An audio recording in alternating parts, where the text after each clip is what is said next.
আসসালামু আলাইকুম ওয়া রাহমাতুল্লাহি ওয়া বারাকাতুহু।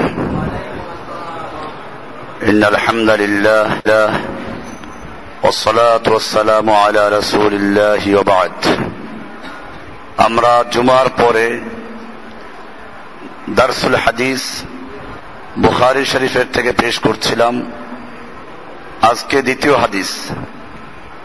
ইমাম বুখারী রাহমাতুল্লাহ আলাইহি হাদিস খানা বয়ান করছেন। ক্বালা হাদাসানা আব্দুল্লাহ ইবনে ইউসুফ। ইমাম বুখারী রাহমাতুল্লাহ আলাইহি তার শাইখ আব্দুল্লাহ ইবনে ইউসুফ থেকে হাদিস খানা বর্ণনা করেছেন। তিনি বলেন ক্বালা আখবারানা মালিক। মালিকের থেকে তিনি বয়ান করছেন। তিনি হিশাম ইবনে উরওয়া থেকে, হিশাম তার পিতা উরওয়া থেকে বয়ান করছেন। উরওয়া বয়ান করছেন আয়েশা রাদিয়াল্লাহু তাআলা আনহা থেকে। উম্মুল মুমিনিন আল্লাহর নবীর স্ত্রী হযরত আয়েশা রাদিয়াল্লাহু তাআলা আনহা বলেন যে আন্নাল হারিস ইবনে হিশাম সাআলা রাসূলুল্লাহ সাল্লাল্লাহু আলাইহি ওয়াসাল্লাম فقال يا رسول الله كيف يأتيك الوحي فقال رسول الله صلى الله عليه وسلم أحيانا يأتيني مثل صلصلة الجرس وهو أشده علي فيفصم عني وقد وعيت عنه ما قال وأحيانا يتمثل لي الملك رجلا فيكلمني فأعي ما يقول. قالت عائشة رضي الله تعالى عنها ولقد رأيته ينزل عليه الوحي في اليوم الشديد البرد فيفصم عنه وإن جبينه ليتفصد عرقا. আয়েশা রাদিয়াল্লাহু তাআলা আনহা বলেন যে হিশাম, হারিস ইবনে হিশাম নামক একজন সাহাবী, তিনি আল্লাহর রাসূল সাল্লাল্লাহু আলাইহি ওয়াসাল্লামকে জিজ্ঞাসা করলেন যে হে আল্লাহর রাসূল সাল্লাল্লাহু আলাইহি ওয়াসাল্লাম, কাইফা ইয়াতিকাল ওয়াহয়ু, আপনার প্রতি ওহী কিভাবে আসে? আল্লাহর বাণী, আল্লাহর ওহী আপনার প্রতি কিভাবে নাজিল হয়, কিভাবে আসে? ফাকাল রাসূলুল্লাহ সাল্লাল্লাহু আলাইহি ওয়াসাল্লাম আহইয়ানান ইয়াতিনি মিসলা সালসালাতিল জারাস, কখনো কখনো আমার কাছে ওহী আসে ঘন্টার ধারাবাহিক আওয়াজের মতো। বেলে বাড়ি দিলে যেমন টন করে আওয়াজ হয়, ওই আওয়াজটা অনেকক্ষণ চলতে থাকে, এটা হতে পারে। অথবা এখন বর্তমানে মোবাইলে যেমন রিং হয়, বাজতে থাকে, এরকম ভাবে আগে টেলিগ্রাফ ছিল। এই টেলিগ্রাফের অফিসে দেখা যেত কি করে, টরে টক্কা আওয়াজ হয়। তো এখন এইভাবে একটা আওয়াজ হতো, সালসালাতুল জারাস বলা হয়েছে। জারাস মানে ঘন্টা, ঘোড়ার গলার সঙ্গে যে ঘন্টা বাজে, এই ঘন্টায় যেমন আওয়াজ হয়, এই ধারাবাহিক আওয়াজের মতো ওহী আসে। এটা একটা পদ্ধতি বলা হলো। এর অর্থ কি? মুহাদ্দিসিনদের মধ্যে দুই রকম বক্তব্য আছে। কেউ কেউ বলেছেন মূলত এইটা ওহী না, ওহী আসার আগে এরকম একটা, যেমন টেলিফোনে রিং আগে আসে, এই রিংটা কথা না, এটা তাকে রিসিভ করার জন্য, কথা বলার জন্য প্রস্তুত করার জন্য রিংটা আসে। এরপরে যে কথাটা হয় এটা অন্যরা শুনে না।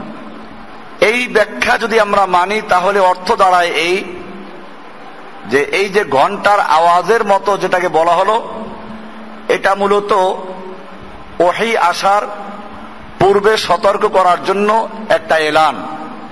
মুহাদ্দিসিনদের দ্বিতীয় মতটি হলো যে এইটাই ওহী, এটাই ওহী। তবে আল্লাহর রাসূল সাল্লাল্লাহু আলাইহি ওয়াসাল্লাম ছাড়া অন্যরা এটা কিছুই বুঝতো না। এই ব্যাখ্যার উদাহরণ দেওয়া যায় যে ওই টেলিগ্রাফের যে বক্তব্য, যারা আশপাশে যারা তারা শুনে টরে টক্কা আওয়াজ হয়, আর ওইটার যে মাস্টার যে সে বুঝে যে কি বলতেছে। তো এরকম হতে পারে। তো বিষয়টা হলো এখানে বলা হচ্ছে আহইয়ানান ইয়াতিনি মিসলা সালসালাতিল জারাস। সলসলা মানে ধারাবাহিক আওয়াজ, সাউতুল মুতাদারিক লা ইউফহামু আউয়ালা ওয়াহলাতিন, ধারাবাহিক আওয়াজ যেটা প্রথম শুনলেই বোঝা যায় না, এটাকে বলা হয় সলসলা। আল জারাস মানে হলো ঘন্টা, যে গরুর গলায় ঘন্টা লাগায় ঈদের গরুতে, এরকম ভাবে ঘোড়ার গলায় ঘন্টা লাগায়, উটের গলায় ঘন্টা লাগায়। এই ঘন্টার ধারাবাহিক আওয়াজের মতো। আবার কোরবানির গরুর গলায় ঘন্টা লাগানো জায়েজ বলে নেই, কিন্তু আবার কেউ মনে করতে পারে হুজুর যখন বলছেন তখন জায়েজ আছে। এটা হলো যারা কোরবানি করে মানুষকে দেখাবার জন্য, ইউরাউনান নাস, তারা একটা বড় গরু কেনে 1 লক্ষ টাকা দিয়ে। বড় গরু কিনে তারপরে ওটার গায়ে কি করে চাদর লাগায়, এরপরে এটা বাজারে ঘুরায়, ঘন্টা লাগায়, যাতে মানুষেরা বুঝতে পারে এটা অমুক বড় মেয়ার গরু। তো আমরা বলি এটাই যদি উদ্দেশ্য হয় তাহলে আর একটু কাজ করা দরকার, ওই বড় মেয়াকেও গরুর সঙ্গে মালা দিয়ে ঘুরান দরকার, তাহলে মানুষ বুঝবে কোন বড় মেয়ার কোন বড় গরুটা, এই বড় মেয়ার এই বড় গরু। তো যাই হোক, সলসলাতুল জারাস, গরুকে আল্লাহ সৃষ্টি করেছেন মানুষের জন্য, মানুষ একে খাবে।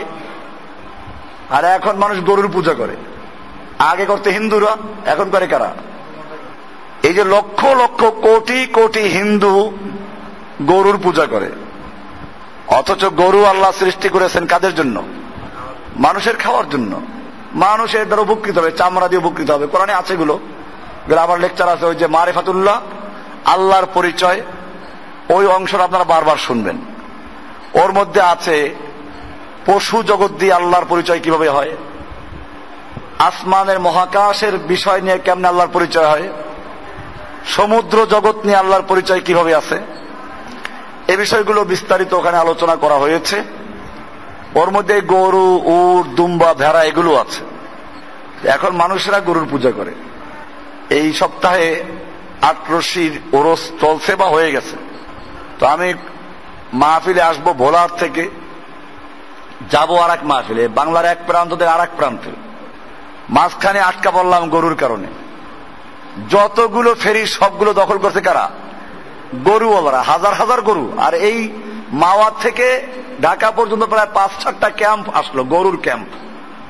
এখানে গরু জমা হয়ে গেছে, শত শত গরু। সে গরুর সঙ্গে কিছু লোক আছে, এই গরু খুব সম্মানের গরু, সাজানো গুছানো আছে। তো পূজার তো রূপ যুগে যুগে পরিবর্তন হয়, এটা এক ধরনের পূজা। পীরের নামে উৎসর্গ করা, পীরের নামে উৎসর্গ করা, আগে মূর্তির নামে গরু উৎসর্গ করত, সেগুলো খাওয়া জায়েজ না হারাম? এখন যদি পীরের নামে উৎসর্গ করা হয় সেগুলো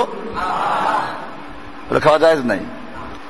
যাই হোক, এটা একটা ভিন্ন প্রসঙ্গে ছিল যে ঘন্টার আওয়াজ বলে আমি গরুর কথা উল্লেখ করেছি, কেউ মনে করতে পারে এটা বোধহয় জায়েজ হয়ে গেছে। এই জন্য একটা সুয়ালে মুকাদ্দারের উচ্চ প্রশ্নের জবাব দিয়ে দেওয়া হলো। আলোচনা হচ্ছিল যে কখনো কখনো ওহী আসে মিসলা সলসলাতিল জারাস, ঘন্টার আওয়াজের মতো। রাসূলুল্লাহ সাল্লাল্লাহু আলাইহি ওয়াসাল্লাম বলছেন যে ওহুয়া আশাদ্দুহু আলাইয়া, ওহী নাজিল হওয়ার যতগুলো পদ্ধতি, এর মধ্যে আমার কাছে এটাই সবচেয়ে কঠিন। আশাদ্দুহু আলাইয়া, ওহীর সকল প্রকারের মধ্যে এটা কঠিনতম। ফায়ুসিমু আন্নি, আমার শরীর ঘামিয়ে যেত এবং ঘাম বের হয়ে সে ঘাম শুকিয়ে যেত, ঘাম বের হতো। ফায়ুসিমু আন্নি, আমার থেকে ঘাড় বের হতো, ঘাম বের হয়ে যেত। ইফসিমু আয়াখলাউ ওয়ায়ানজালি মা ইয়াগশানি মিনহু, ইফসিমু মানে হলো আলকাত, মানে বন্ধ হয়ে যাওয়া, ঘাম বের হয়ে সে ঘাম শুকিয়ে যেত, ঘাম বন্ধ হয়ে যেত। ওয়াকাদ ওয়াইতু আনহু মা ক্বালা, আর আমি জিব্রাইল থেকে যা সে বলেছে এগুলো মুখস্থ করে নিতাম। ওয়াইতু সংরক্ষণ করে নিতাম, হেফজ করে নিতাম, মা ক্বালা যেটা জিব্রাইল বলতো। এই অংশ দিয়ে বোঝা যায় যে ঘন্টার আওয়াজটা ইঙ্গিত আছে, ওটা একটা আওয়াজ, সতর্ক সংকেত। আর এরপরে জিব্রাইল কথাগুলো বলতেন, সেটা বলা আছে ওয়াকাদ ওয়াইতু মা আনহু মা ক্বালা, জিব্রাইল যা বলেছেন তা আমি তার থেকে মুখস্থ করে নিতাম। অথবা ওইটাই কথা ছিল জিব্রাইলের কথা, আল্লাহ রাসূল ওটা কি বুঝে শুনে মুখস্থ করতেন। এগুলো একটা পদ্ধতি। ওয়া আহইয়ানান ইয়াতামাসসালু লিয়াল মালাকু রাজুলান, আবার কখনো আমার কাছে ওহী আসে কিভাবে? ইয়াতামাসসালু লিয়াল মালাকু রাজুলান ফেরেশতা একজন পুরুষের সুরত ধারণ করে আমার সামনে প্রকাশিত হয়, ইয়াতামাসসালু, আকৃতি ধারণ করে, মেসাল ধারণ করে। জিব্রাইল বা ফেরেশতা যিনি ওহী নিয়ে আসলেন, মালাক রজুলান, একটা ব্যক্তি একটা মানুষের সুরত ধরে আসে। ফায়ুকাল্লিমুনি, সে এসে আমার সঙ্গে কথা বলে। ফাআই মা ইয়াকুলু, আমি তার থেকে সে যা বলে ওটা আমি মুখস্থ করে নেই। ক্বালাত আয়েশা রাদিয়াল্লাহু তাআলা আনহা, আয়েশা রাদিয়াল্লাহু তাআলা আনহা বলছেন, ওয়ালাকাদ রাআইতুহু ইয়ানজিলু আলাইহিল ওয়াহয়ু ফিল ইয়াউমিশ শাদীদিল বারদ, আমি দেখেছি রাসূল সাল্লাল্লাহু আলাইহি সাল্লামকে যে প্রচন্ড এবং খুব তীব্র শীতের সময় আল্লাহর রাসূল সাল্লাল্লাহু আলাইহি সাল্লামের উপরে ওহী নাযিল হচ্ছিল। ফায়ুফসিমু আনহু, তিনি ঘামিয়ে যেতেন। আসলে ইউফসিম হলো ঘাম শুকিয়ে যাওয়া, ঘাম বন্ধ হয়ে যাওয়া, তার মানে ঘামাইলেই তো ঘাম বন্ধ হয়, এরকম ঘামিয়ে যেতেন সেটা বলা উদ্দেশ্য এখানে। ওয়া আন্না জাবিনাহু লা ইয়াতাফাসসাদু আরাকান, আর দেখতাম যে আল্লাহর রাসূল সাল্লাল্লাহু আলাইহি সাল্লামের ললাটে দিয়ে, কপাল দিয়ে ঘাম বেয়ে পড়তো, টপ টপ করে ঘাম পড়তো। প্রচন্ড শীতের সময়, তীব্র শীতের সময় আল্লাহর রাসূল সাল্লাল্লাহু আলাইহি সাল্লামের চেহারা দিয়ে, কপাল থেকে ঘাম পড়তো। এটা একটা হাদিস হলো ওহী নাজিল হওয়া সম্পর্কে, ওহী কিভাবে নাজিল হতো। দ্বিতীয় হাদিস, এটাও আয়েশার থেকে বর্ণিত, সনদ ভিন্ন। ইমাম বুখারী রাহমাতুল্লাহ আলাইহি হাদিসটা বয়ান করছেন ইয়াহইয়া ইবনে বুকাইর থেকে, তিনি বয়ান করছেন লাইস থেকে, তিনি ওকাইল থেকে, তিনি ইবনে শিহাব থেকে, তিনি উরওয়া ইবনে জুবায়ের থেকে, তিনি আয়েশা রাদিয়াল্লাহু তাআলা আনহা থেকে। আয়েশা রাদিয়াল্লাহু তাআলা আনহা বলছেন, আন্নাহা ক্বালাত আউয়ালু মা বুদিয়া বিহি রাসূলুল্লাহ সাল্লাল্লাহু আলাইহি ওয়াসাল্লাম মিনাল ওয়াহয়ি আর-রুইয়া আস-সালিহাতু ফিন-নাওম, আল্লাহর রাসূল সাল্লাল্লাহু আলাইহি সাল্লামের প্রতি প্রথম যে জিনিসটা দিয়ে ওহী শুরু হয় তা হচ্ছে আর-রুইয়া আস-সালিহাতু ফিন-নাওম, ঘুমের মধ্যে সঠিক স্বপ্ন দেখতেন। রুইয়া সালিহা, সত্য এবং সঠিক ভালো স্বপ্ন দেখতেন।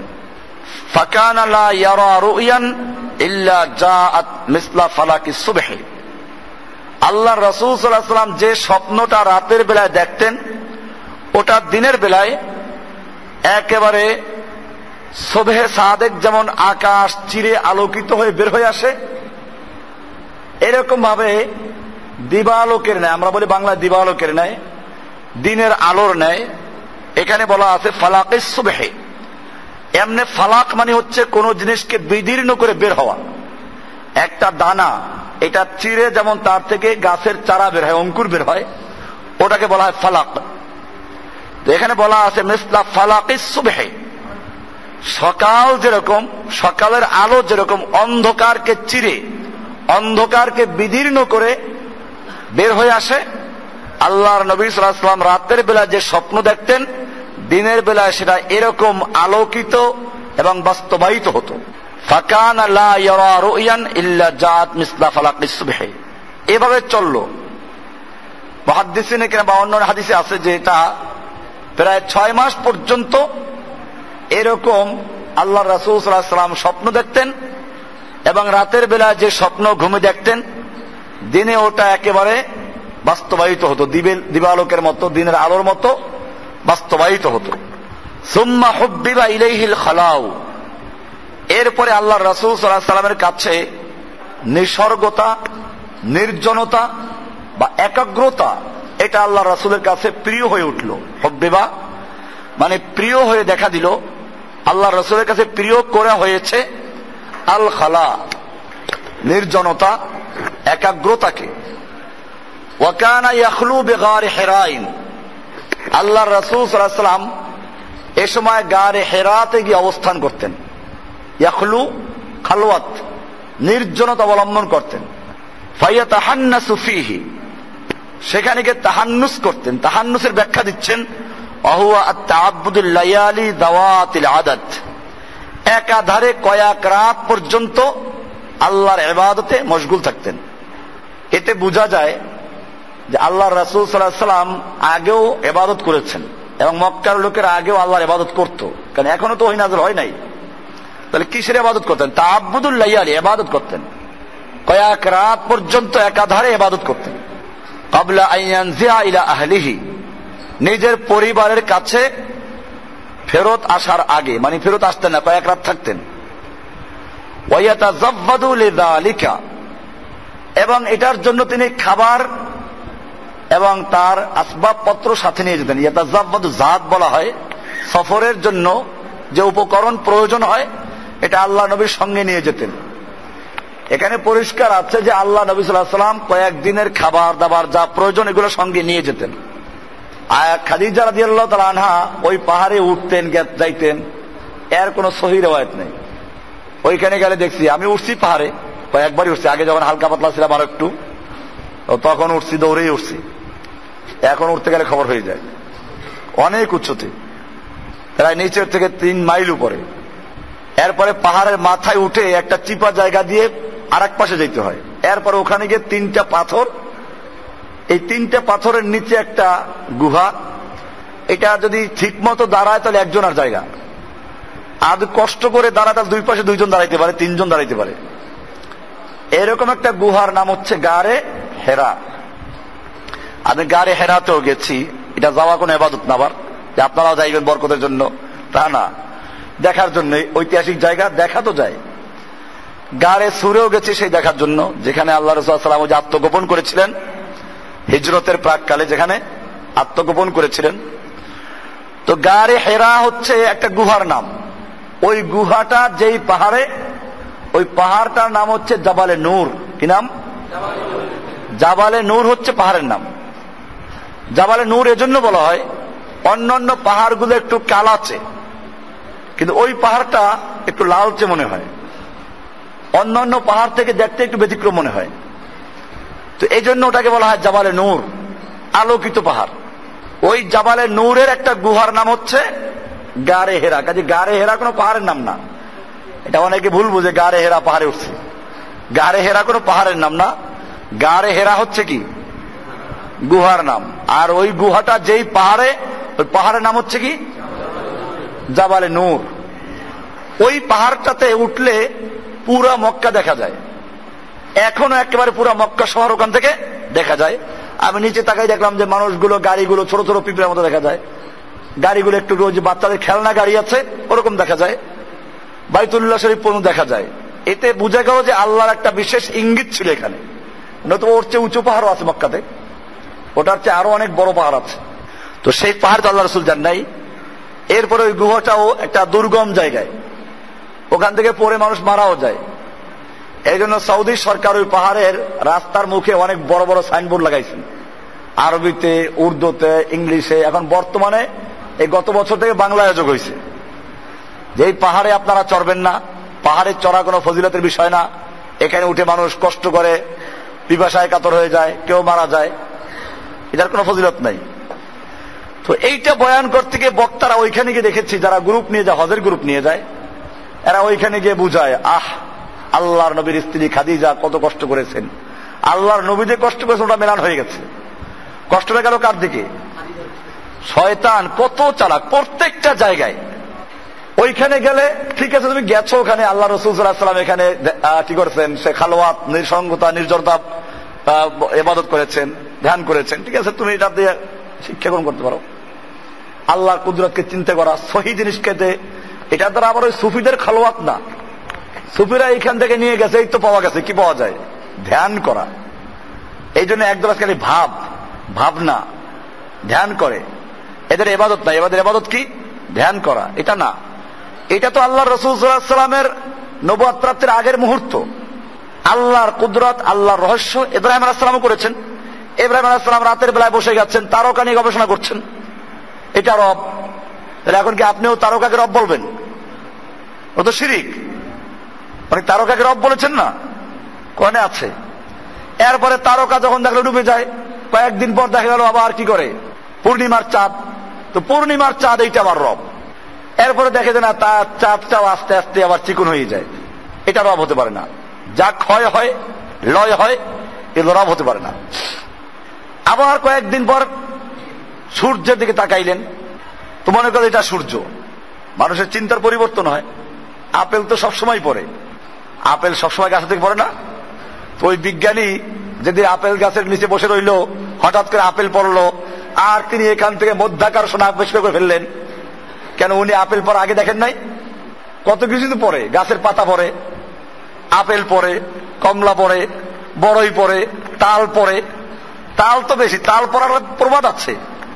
তো তাল পড়া দিয়ে উনি মধ্যাকর্ষণ আবিষ্কার করতে পারতেন না? এটা হচ্ছে মানুষের এক এক সময় এক একটা মুহূর্ত চিনতে আসে। তো যাই হোক, ইব্রাহিম আলাইহিস সালাতু ওয়াস সালাম সূর্যের দিকে তাকাইলেন। সূর্য আগেও ছিল, তো এবারে বুঝলেন যে সূর্য রব। আচ্ছা, উনি যেই মুহূর্তে চন্দ্রকে রব বললেন, সূর্যকে রব বললেন, তারকাকে রব বললেন, এগুলো শিরিক কিনা? এগুলো অবশ্যই শিরিক। বাকি হচ্ছে উনি গবেষণা করছিলেন, এগুলো গবেষণা, উনি এগুলোকে চূড়ান্ত সিদ্ধান্ত নেন না, মনে করেন এটা হতে পারে। অর্থাৎ ওই জাতি যা করে তা না, এটা নিশ্চিত। তাহলে কে? এটা খোঁজার জন্য তিনি এই তালাশে ছিলেন। আর তালাশ করতে গিয়ে যদি কেউ ভুলের মধ্যে যায়, হকের তালাশে আছে, আল্লাহ তাআলা তাকে হকের পথ দেখাবেন। একটু তিনি ভুল করেছিলেন। উনি ওখানে দেখেন, কোরআনে খুলে দেখবেন, ওখানে লেখা আছে এই যে তারকা নিয়ে গবেষণা করছেন, চাঁদ নিয়ে গবেষণা করছেন, আর আগে বলেন নাই যে আমাকে আমার রব যদি হেদায়েত দেন তাহলে হেদায়েত পাবো, নাইলে ধ্বংস হয়ে যাবো। এটা বলেন নাই। যে কারণে আল্লাহ তাআলা তাকে সুযোগ দিয়েছেন, ঠিক আছে করো। এই জন্য আমরা বারবার বলি হেদায়েত আল্লাহর কাছে আবেদন করতে হবে, চাইতে হবে। আল্লাহ তাআলা শিখিয়ে দিয়েছেন ইহদিনাস সিরাতাল। আবু তালেব হেদায়েত না পাওয়ার একমাত্র কারণ এটাই। আবু তালেবের নাম ছিল আবু তালেব, তালেবের বাপ। তালেবের কি? বাপ। তারপরে তলব ছিল না, কি ছিল না? তলব ছিল না, হেদায়েত পায় নাই। তো এই জন্য এরপরে ইব্রাহিম আলাইহিস সালাম কি সুন্দর করে বললেন, লাইল্লাম ইয়াহদিনি রব্বি। আল্লাহু আকবার, কি সুন্দর কথা। আমাকে যদি আমার রব হেদায়েত না দেন, তাহলে কি আছে আয়াত? লাইল্লাম ইয়াহদিনি রব্বি, আমার রব যদি আমাকে হেদায়েত না দেন তাহলে আমি ক্ষতিগ্রস্ত হয়ে যাব, আমি জালেম হয়ে যাব। যেহেতু এখানে পরিষ্কার বলে ফেলেছেন আমার রব যদি আমাকে হেদায়েত না দেন তাহলে আমি ক্ষতিগ্রস্ত হয়ে যাব, এবার রবের দায়িত্ব চলে গেছে। এবারে রব হেদায়েত দিয়ে দিয়েছেন। আল্লাহ তাকে বুঝাই দিলেন যে না, এইগুলো না। লা তাসজুদু লিশ-শামসি ওয়াল কামার ওয়া মিন আয়াতিহি আল-লাইলু ওয়ান-নাহার। রাত দিন, চন্দ্র সূর্য গ্রহ নক্ষত্র সবগুলো আল্লাহর সৃষ্টির নিদর্শন। লা তাসজুদু লিশ-শামসি ওয়াল কামার, তোমরা চন্দ্র সূর্যের ইবাদত করো না, সিজদা করো না, বরং আসজুদু লিল্লাহিল্লাযী খালাকাহুন্না, যিনি এইগুলো সৃষ্টি করেছেন তোমরা তার ইবাদত করো। এবারে তিনি বুঝতে পারলেন, সঙ্গে বললেন ইন্নী ওয়াজ্জাহাতু ওয়াজহিয়া লিল্লাযী ফাতারাস সামাওয়াতি ওয়াল আরদা হানিফা ওয়া মা আনা মিনাল মুশরিকিন। পরিষ্কার হয়ে গেল বিষয়টা।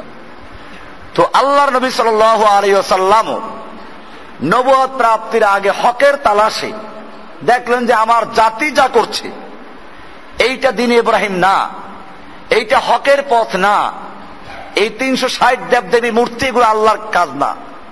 এই জন্য হকের তালাশে তিনি নির্জনে গিয়ে ধ্যান করতেন, নির্জনে গিয়ে আল্লাহর ইবাদত করতেন বলা আছে। ওই সময় যে ইবাদত ছিল, যেটা ইব্রাহিমের উপর বোঝা গেল কিছু লোক ছিল হকের উপরে। মক্কায় কিছু লোক ছিল, মক্কার লোকদের অনেক প্রকার ছিল। এটা ইনশাআল্লাহ আমাদের জুমার লেকচারই আসবে, কারণ এখন যে ধারাবাহিক আলোচনা হচ্ছে সিরাতের উপর আলোচনা, আল্লাহ নবীর বিভিন্ন প্রসঙ্গ নিয়ে, এর মধ্যে বিষয়গুলো আসবে। মক্কার তৎকালীন অবস্থানটা কি ছিল সেখানে আসবে। যে মানুষ মুসলিমেও ছিল, নাস্তিক। বাংলাদেশেও কিছু নাস্তিক আছে। ঢাকা বিশ্ববিদ্যালয়ের বাংলা বিভাগ গেলে কিছু কি পাওয়া যাবে? নাস্তিক পাওয়া যাবে। আহমদ শরীফের শিষ্যরা আছে না, এরা নাস্তিক। এই নাস্তিকদের কথা কোরআনে বলা আছে, তারা বলতো একেবারে একই কথা, ইন হিয়া ইল্লা হায়াতুনা দুনিয়া নামুতু ওয়া নাহইয়া। জীবন তো একটাই, দুনিয়ার জীবন। দুনিয়াটা মস্ত বড়, খাওয়া দাওয়া ফুর্তি করো। একেবারে হুবহু এই কথাটা বলতো আগের যুগের মক্কার কুফাররা, কিন্তু সবাই না। মক্কার কুফার সবাই নাস্তিক ছিল না, কিন্তু এটা একটা গ্রুপ।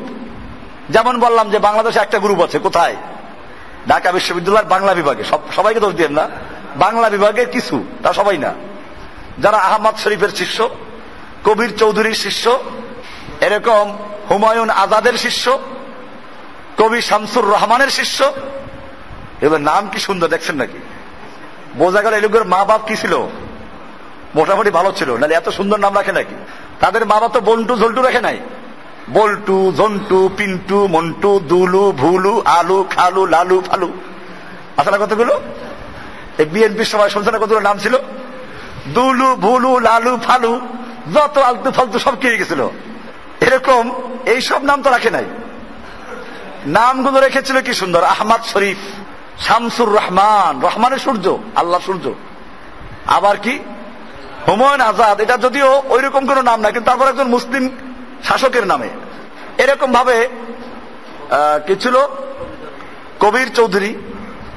তো এইসব যে নামগুলো একেবারে খারাপ না এগুলো, কিন্তু দেখা যায় যে এই লোকগুলো নাস্তিক হয়ে গেল। মক্কাতে এরকম কিছু নাস্তিক ছিল, ওদের ব্যাপারে কোরআনে আয়াত আছে, ইন হিয়া ইল্লা হায়াতুনা দুনিয়া নামুতু ওয়া নাহিয়া।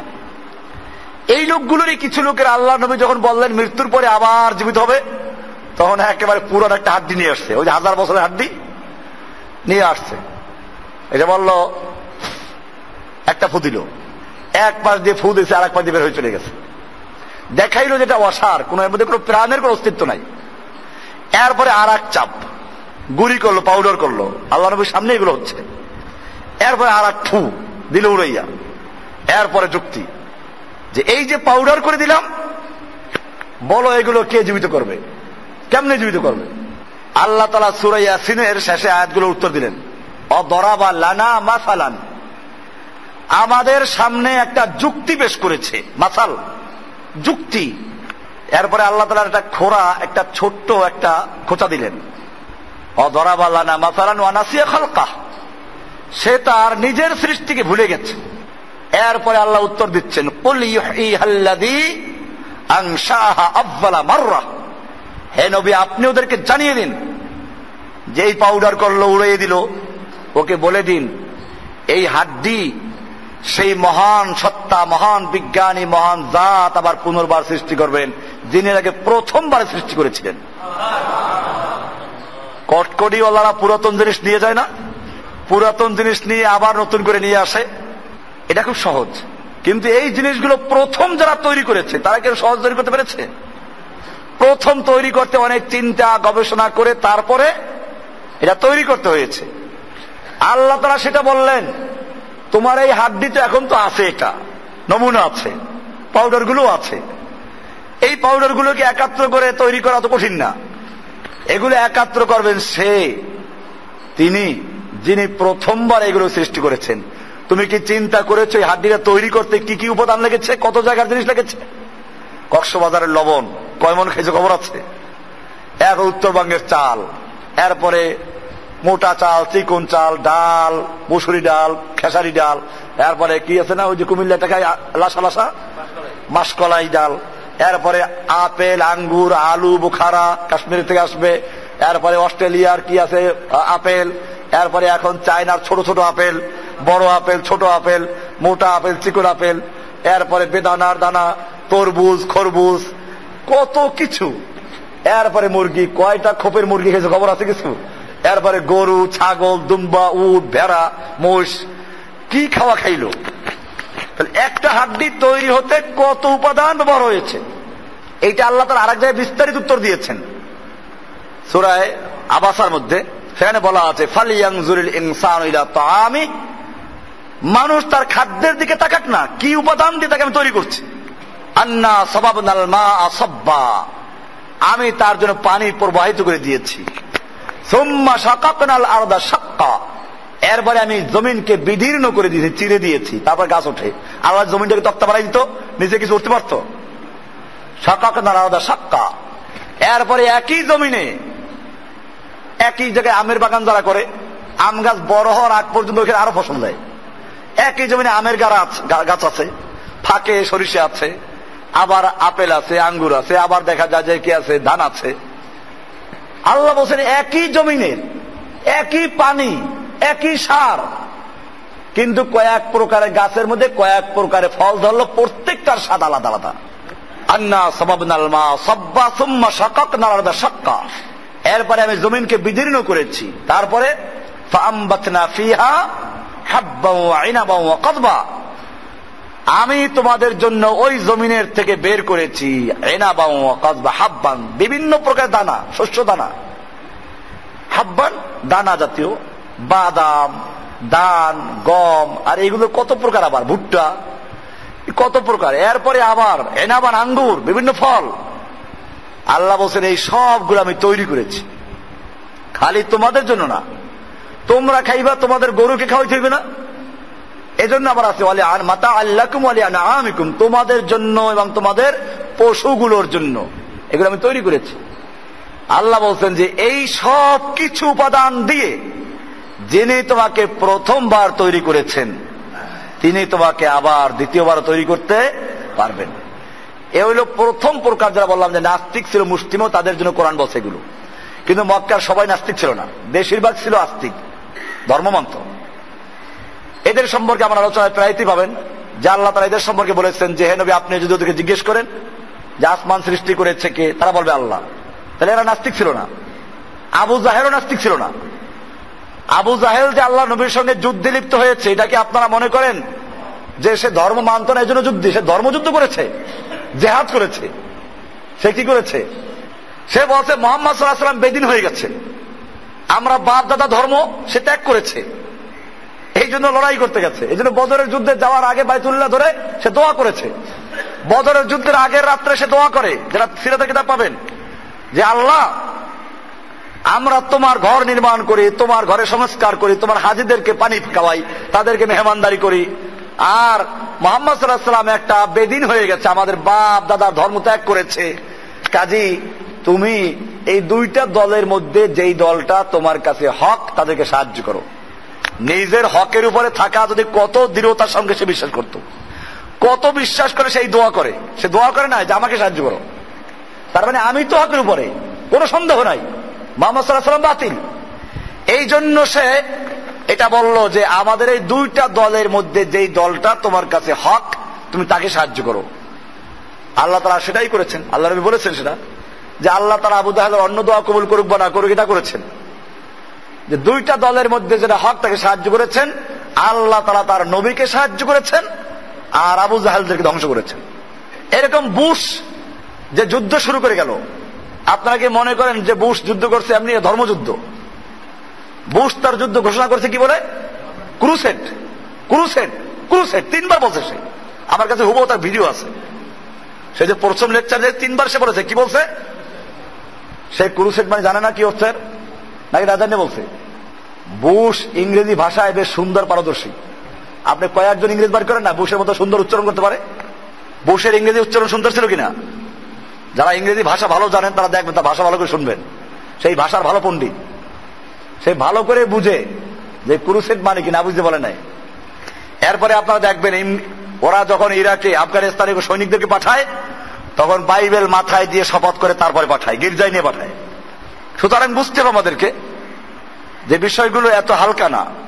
হ্যাঁ, এই যে খ্রিস্টানদের উপর আছে কোরআনের আলোকে ঈসাই ঈমান, কোরআন আয়াত নিয়ে আছে ঈসাই ঈমান, একটা প্রস্তাব পাওয়া গেছে। এছাড়া আরো কিতাব আছে, তরিকুল জান্নাতে লিল মুজনিবিন, তরিকুল জান্নাতে, অর্থাৎ পাপীদের জন্য জান্নাতে যাওয়ার রাস্তা। এটা খ্রিস্টানদের কিতাব, সুন্দর করে কোরআন হাদিস দিয়ে রাখছে, কোরআন এবং হাদিসের দলিল দিয়ে রাখছে। কেউ যদি পরকালে নাজাত পাইতে চাও তাহলে খ্রিস্টান হও, কারণ মুহাম্মদ সাল্লাল্লাহু আলাইহি ওয়াসাল্লামকে আল্লাহ তাআলা বলেছেন ফাসাব্বিহ বিহামদি রাব্বিকা ফাস্তাগফিরহু, আপনি ইস্তেগফার করুন।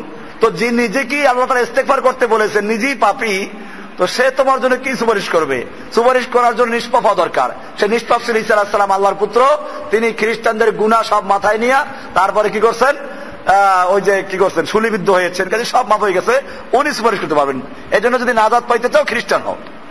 এরপরে কোরআন শরীফের আয়াত কিছু নিয়ে আসছে। তাহলে খ্রিস্টানরা আল্লাহ বিশ্বাস করে না? আমার এই আলোচনার সাথে মিল আছে। আল্লাহর নবীর যুগে খ্রিস্টান আল্লাহ বিশ্বাস করতে, এখনো করে। গন্ডগোলটা কোন জায়গায়? এই জন্য আমি বলছিলাম যে মক্কাতে ওই সময়ও বিভিন্ন প্রকারের লোক ছিল, কিছু নাস্তিক ছিল, বাকি সব ধার্মিক ছিল। এই ধার্মিকদের মধ্যে বেশিরভাগ মুশরিক ছিল। কি ছিল? মুশরিক ছিল। সেই মুশরিক গুলো কিন্তু আমাদের বর্তমান যুগের মুশরিকদের চেয়ে এত মারাত্মক ছিল না, এত ভালো ছিল। ওরা মূর্তি পূজা করত। কোরআনে বলা আছে মা না'বুদুহুম ইল্লা লিয়ুকাররিবুনা ইলাল্লাহি যুলফা। ওরা মূর্তি পূজা করত যে মূর্তিগুলো আমাদেরকে আল্লাহর কাছে পৌঁছে দিবে। আর আমাদের যুগেও তো মূর্তি পূজা আছে। এই যে রাস্তার মোড়ে মোড়ে মূর্তি, এখন ভাস্কর্যের মূর্তি, স্মৃতির মূর্তি, আরো কত মূর্তি পূজা হচ্ছে। এছাড়া কবরের মূর্তি, পীর মূর্তি, এগুলো পূজা করে। ওরা যেরকম ভাবে মূর্তিগুলোকে মাধ্যম মনে করে পূজা করত, আমাদের দেশের পীর সাহেবেরা লোকদেরকে কি বুঝায় যে জজের কাছে কোনো কথা বলতে গেলে উকিল ধরতে হয়, মাধ্যম লাগে। তো ঠিক আল্লাহকে পাওয়ার জন্য কি লাগবে? মাধ্যম লাগবে। তাহলে হুবহু মক্কার কুফফারদের সঙ্গে মিল আছে, কোনো বেশকম নাই। মক্কার কুফফাররা মূর্তি পূজা করত যেমন আল্লাহ পর্যন্ত পৌঁছে দেওয়ার মাধ্যম রূপে, ঠিক বর্তমান যুগের লোকেরাও মূর্তি পূজা করে না, পীর পূজা করে কিসের জন্য? মাধ্যম হিসেবে। আল ওয়াসিতাতু বাইনাল্লাহি বাইনা আবদিহি, আল্লাহ এবং বান্দার মধ্যে একটা মাধ্যম, ভায়া। এটা সব পীরের মধ্যে আছে। আমরা এটা বলি না। পীর মানে যদি এই হয় যে কোরআন এবং হাদিসের কথা প্রচার করে, মানুষকে কোরআন হাদিস বুঝায়, যেমন আমরা কোরআন দর দিচ্ছি, এরকম দিন বুঝায়, এই যদি একজন ওস্তাদ হিসেবে সে বুঝায়, আমাদের আপত্তি নাই। কিন্তু যদি উদ্দেশ্য এই যে না, ওনারা অনুনয় বিনয় করে আল্লাহর কাছে সুপারিশ করে পৌঁছে দেয়, হেদায়েত দিয়ে দেয়, তাহলে এটা কি? আমি চরমনের বই থেকে দেখাইছি, বেদে মারেফাত, এই বই থেকে খুলে দেখাইছি, এখানে যে পরিষ্কার লেখা আছে যে বান্দা অসংখ্য গুনাহ করার ফলে আল্লাহ মাফ করতে চান না। পীর তখন অনুনয় বিনয় করে আল্লাহর কাছে সুপারিশ করে মাফ করান। তাহলে মক্কার কুফফাররা যে আকীদা পোষণ করত, আমার দেশের পীরেরা যে আকীদা পোষণ করে, এর মধ্যে কোনো পার্থক্য আছে? কোনো পার্থক্য নেই। এবং ওখানে লেখা আছে আরেক বইতে, বেদে কি আছে, মাওয়াজে সাকে লেখছে যে 2 পীরে 2 ডানা ধরে বেহেশতে নিয়ে যাবে, কোনো অসুবিধা নেই। আর এই কথাটা নিয়ে আসতে পারে আরেক পীরের থেকে। তো যাই হোক, যে বিষয়গুলো আমাদের মনে রাখতে হবে যে আল্লাহ রাসূল সাল্লাল্লাহু আলাইহি ওয়াসাল্লাম এখানে কয়েকদিন পর্যন্ত ইবাদত করতেন, ধ্যান করতেন। সেই ধ্যান বলতে আল্লাহর কুদরত, আল্লাহর সৃষ্টি এবং হকের তালাশ করতেন, যেভাবে সব নবীরাই করেছেন। আসহাবে কাহফ করেছে, ইব্রাহিম আলাইহিস সালাম করেছেন, এবং তারপরে আল্লাহ তাআলা তাদেরকে হকের সন্ধান দিয়েছেন। তো এটা এখানে বলা আছে সুম্মা ইয়ারজিউ ইলা খাদিজাতা, এরপরে খাদিজার কাছে আবার আল্লাহ রাসূল সাল্লাল্লাহু আলাইহি ওয়াসাল্লাম আসতেন। ফায়াতাযাফফাদু মিসলিহা, আবার এরকম কয়েকদিনের জন্য খাবার নিয়ে যেতেন, সামান নিয়ে চলে যেতেন। ফায়াতাযাফফাদু মিসলিহা, যারা আলেমরা আছেন, মাদ্রাসা ছাত্র আছেন, আপনারা ভালো করে দেখবেন। আমার কথা যদি ভুল হয়, কেউ ভুল ধরে, তা আমাকে বলে দেবেন যে ভুল ধরছে। আমি এ পর্যন্ত কোন হাদিসে এটা সহিহ হতে পাই নাই যে খাদিজা নিয়ে যেতেন। তাছাড়া বুখারী যেখানে পরিষ্কার বলা আছে, এরপর আমার দরকার নেই। এখানে পরিষ্কার বলা আছে যে আল্লাহ রসুল কয়েকদিন খাবার নিয়ে যেতেন, পরিবারের কাছে আসার আগে তিনি থাকতেন ওখানে, এরপরে আবার কয়েকদিন খাবার নিয়ে যেতেন। সুম্মা ইয়ারজিউ ইলা খাদিজাতা, ইয়ারজিউ মানে রুজু করা, প্রত্যাবর্তন করা, আবার খাদিজার কাছে ফিরে আসতেন। তারপরে ফায়াতাযাফফাদু মিসলিহা, আবার এরকম কয়েকদিনের জন্য খাবার নিয়ে যেতেন। হাত্তা জাআহুল হক্কু, এইভাবে তার কাছে হক আসলো। ওয়া ফি গারে হিরাইন, তখনও তিনি গারে হেরায় অবস্থান করছিলেন। তো এখানে হক আসলো। ফাজাআহুল মালাকু, ফেরেশতা আসলেন। ফাকালা ইকরা, ফেরেশতা এসে বললেন যে ইকরা, পড়ো। ফাকালা, রাসূল সাল্লাল্লাহু আলাইহি ওয়াসাল্লাম বললেন, ফাকুলতু মা আনা বিকারিন, আমি বললাম যে আমি তো পাঠক নই, পড়তে পারি না। ইনশাআল্লাহ এই পর্যন্ত আজকে থাকলো। আগামী আলোচনায় ইনশাআল্লাহ এর পরে থেকে আলোচনা হবে। দারসুল হাদিস আপনারা নিয়মিত অংশগ্রহণ করবেন, ইনশাআল্লাহ অনেক কিছু জানা যাবে। আর আমরা ওই মুখস্থ যে বিদ্যা, এটা আর থাকবে না ইনশাআল্লাহ। আপনারা ঘরে গিয়ে প্রত্যেক হাদিস কিনবেন, কিনে আবার মিলাবেন, পড়বেন, তাহলে এটা স্থায়ী থাকবে। কিছু পয়সা খরচ করবেন কিতাবের জন্য। এটা আজকে এই পর্যন্ত রইল ইনশাআল্লাহ। আপনারা নিয়মিত অংশগ্রহণ করবেন, ইনশাআল্লাহ অনেক কিছু জানা যাবে। আর আমরা ওই মুখস্থ যে বিদ্যা, এটা আর থাকবে না ইনশাআল্লাহ। আপনারা ঘরে গিয়ে প্রত্যেক হাদিস কিনবেন, কিনে আবার মিলাবেন, পড়বেন, তাহলে এটা স্থায়ী থাকবে। কিছু পয়সা খরচ করবেন কিতাবের জন্য। এটা আজকে এই পর্যন্ত রইল ইনশাআল্লাহ।